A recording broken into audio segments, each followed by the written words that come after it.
The Zhao family had been looking forward to this all week.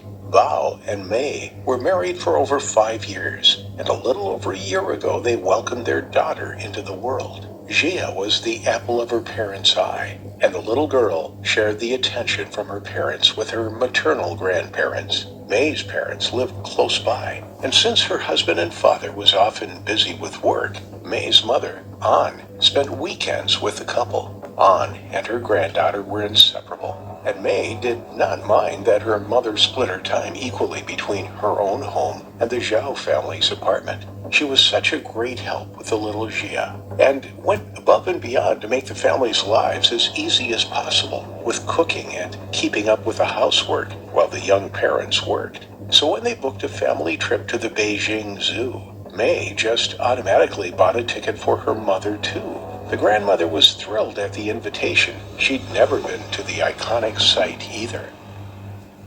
The Beijing Zoo is one of the biggest in the world, housing an incredibly wide range of animals: pandas, lions, elephants, wild African bucks, lizards, and the fan favorite, Monkey Hill, where there are over 100 rhesus monkeys swinging from the trees.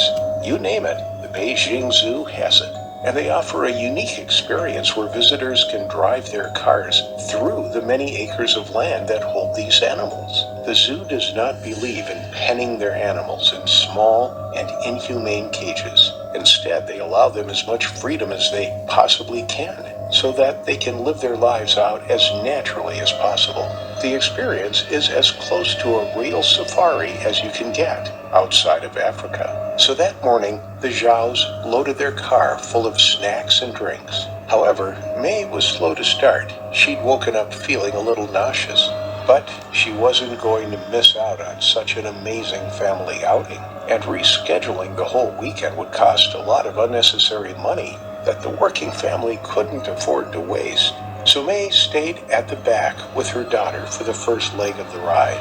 After 2 hours, Bao parked the car in front of the ticket gates. He'd had a late night at work the night before, so Mei offered to drive them through the first half of the park, while he kept her company in the passenger seat, with An taking over her place next to Jia, who was strapped safely into her car seat.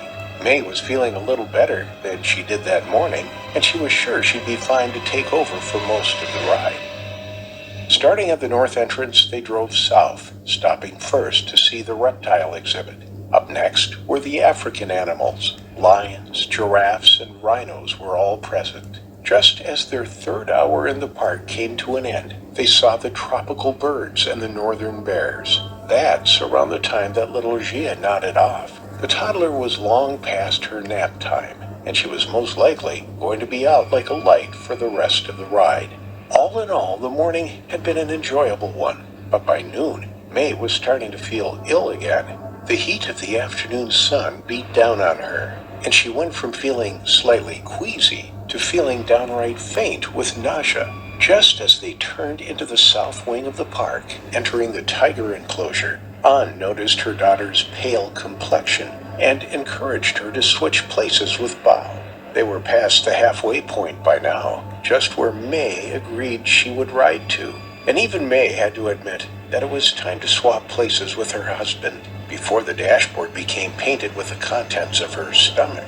None of the occupants of the car had anything else on their minds other than making the change in drivers. It genuinely did not occur to them that they were in any danger at all.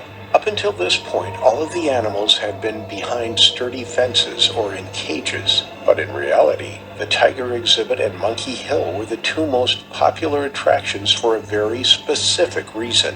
You could drive your car right into the wild animals' enclosures, with only the walls of your metallic vehicle around you for protection. All of the animals were fed on a strict schedule, so they were never hungry enough to pose a serious threat, and armored vehicles were parked with armed personnel inside every few meters or so as an extra precaution. None of the 3 adults in the car had even seen any stirrings of life in the exhibit just yet. They had driven only a few feet into it before Mel put the car into park. She released her safety belt, opened the door, and got out. Even the 2 Siberian tigers that were hidden in the trees were taken by surprise. Never in their entire lives of captivity had a human walked so freely amongst them. It was always just cars that drove past, and the zookeepers that threw their meat shares out of those big armored vehicles twice a day, where these animals ever saw any humans at all. Even though they were bred and raised in captivity and never once hunted a day in their lives, the moment they laid eyes on the walking, living creatures stepping out of the car, their primal instincts kicked in, and May was locked into the sights of their yellow eyes. She walked from the driver's side, around the front end of the car, toward the passenger side door. Bao's safety belt had gotten a little stuck and he was having trouble getting himself out of the harness. Annoyed, May reached the passenger side door and opened it for Bao, scolding him to hurry up as she did so. It was this sudden burst of noise from May that triggered one of the felines into action. Before now, he was too confused to decide how to react, but the sudden sound that came from the woman wiped all traces of thought from his mind. It turned into every ounce of the wild hunter that it was born to be.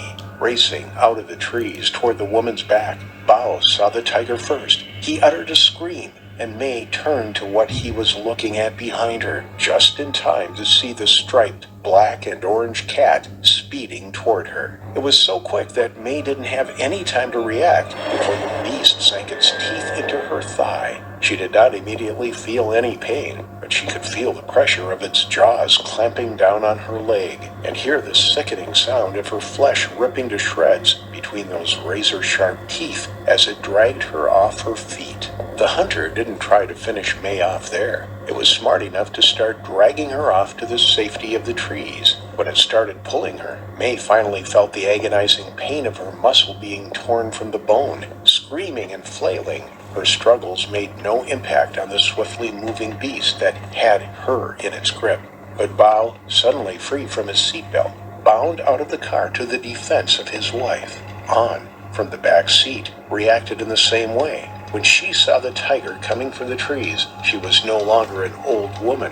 Adrenaline and love drove her from the car, turning her into a woman 30 years younger. She ran after her son-in-law and her screaming daughter. Neither Bao nor An had any idea what they would do when they reached the predator. They only knew that they would fight with every ounce of their being to get May out of there. The tiger that had May in his jaws must have realized this, because he took one look at the pair running toward him and the armored car already speeding toward the tree line, and it knew that it was outnumbered. It unclenched its jaws, leaving May bleeding on the ground, and took off toward the depths of the trees. But the danger was far from over. A second tiger, a female, was hidden behind some bushes, but she had taken a little more time to assess the situation. She had mere seconds to react if she was going to get a kill away from this site before the men in the military vehicle made it the last few meters to the group. Once they arrived, the tiger's chances of a successful hunt went down to 0. The tiger leapt out of the bushes and landed right on top of the smallest and weakest member of the group, and that was the elderly An.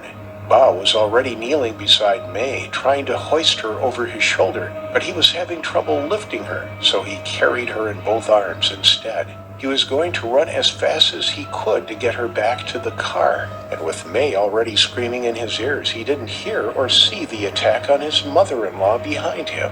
An was driven into the ground by the 300-pound animal. The tiger went straight for the jugular, sinking its teeth into An's neck, shoulder, and face. An did not even get the opportunity to yell out. The force that clamped onto her completely crushed her airways and neck and rendered her ability to push air past her vocal cords obsolete. The female tiger saw that the personnel carrier had come to a stop, and half a dozen men carrying firearms rushed out. She heaved the struggling woman toward the trees, but her teeth tore right through An's neck, essentially yanking the older woman free. Bao turned, carrying May in his arms, ready to sprint to their family car, but he stopped short. There were at least 6 men holding weapons running towards them. His mother-in-law lay on the ground. The severed artery in her neck was spouting blood out of her like a fountain, and the orangey blur that was the female tiger shot back into the trees like lightning. The men took May from Bao's arms and loaded An onto a stretcher. An was no longer moving, and even Bao knew that there was nothing anyone could do. She just bled out so fast that she was dead before they even got her into the back of the personnel car beside her injured daughter. Bao followed them in his own car, his daughter still strapped into her car seat, where she had slept through the entire ordeal. Fast forward 8 months later, and May had endured several surgeries. A funeral was held for An. Bao and May still had nightmares, and baby Jia had grown like a weed. But the horrific events of that day, so many months ago, were far from over, because the Zhao family filed a lawsuit against the Beijing Zoo. That first year of recovery and the lawsuit now upon them, the Zhao family were drawn into an incredibly drawn-out lawsuit. It's been almost 7 years, and it's still not completely come to an end. The courts did eventually decide that the zoo had sufficient warning signs set up, and that their armed personnel's quick response was the reason that the entire family did not die on that horrible day. But the Beijing Zoo still had a lot to answer for. In the 3 years that preceded the death of An and the permanent disability that May now has to live with, there were 2 other deadly attacks at the zoo. Both were staff members, and one of the deaths occurred in the very tiger enclosure where An lost her life. The tiger responsible for An's tragic death at Beijing Zoo Park was not euthanized by the zoo. Instead, it remained in an enhanced enclosure away from the public to prevent any other park visitors from meeting their terrifying final affliction.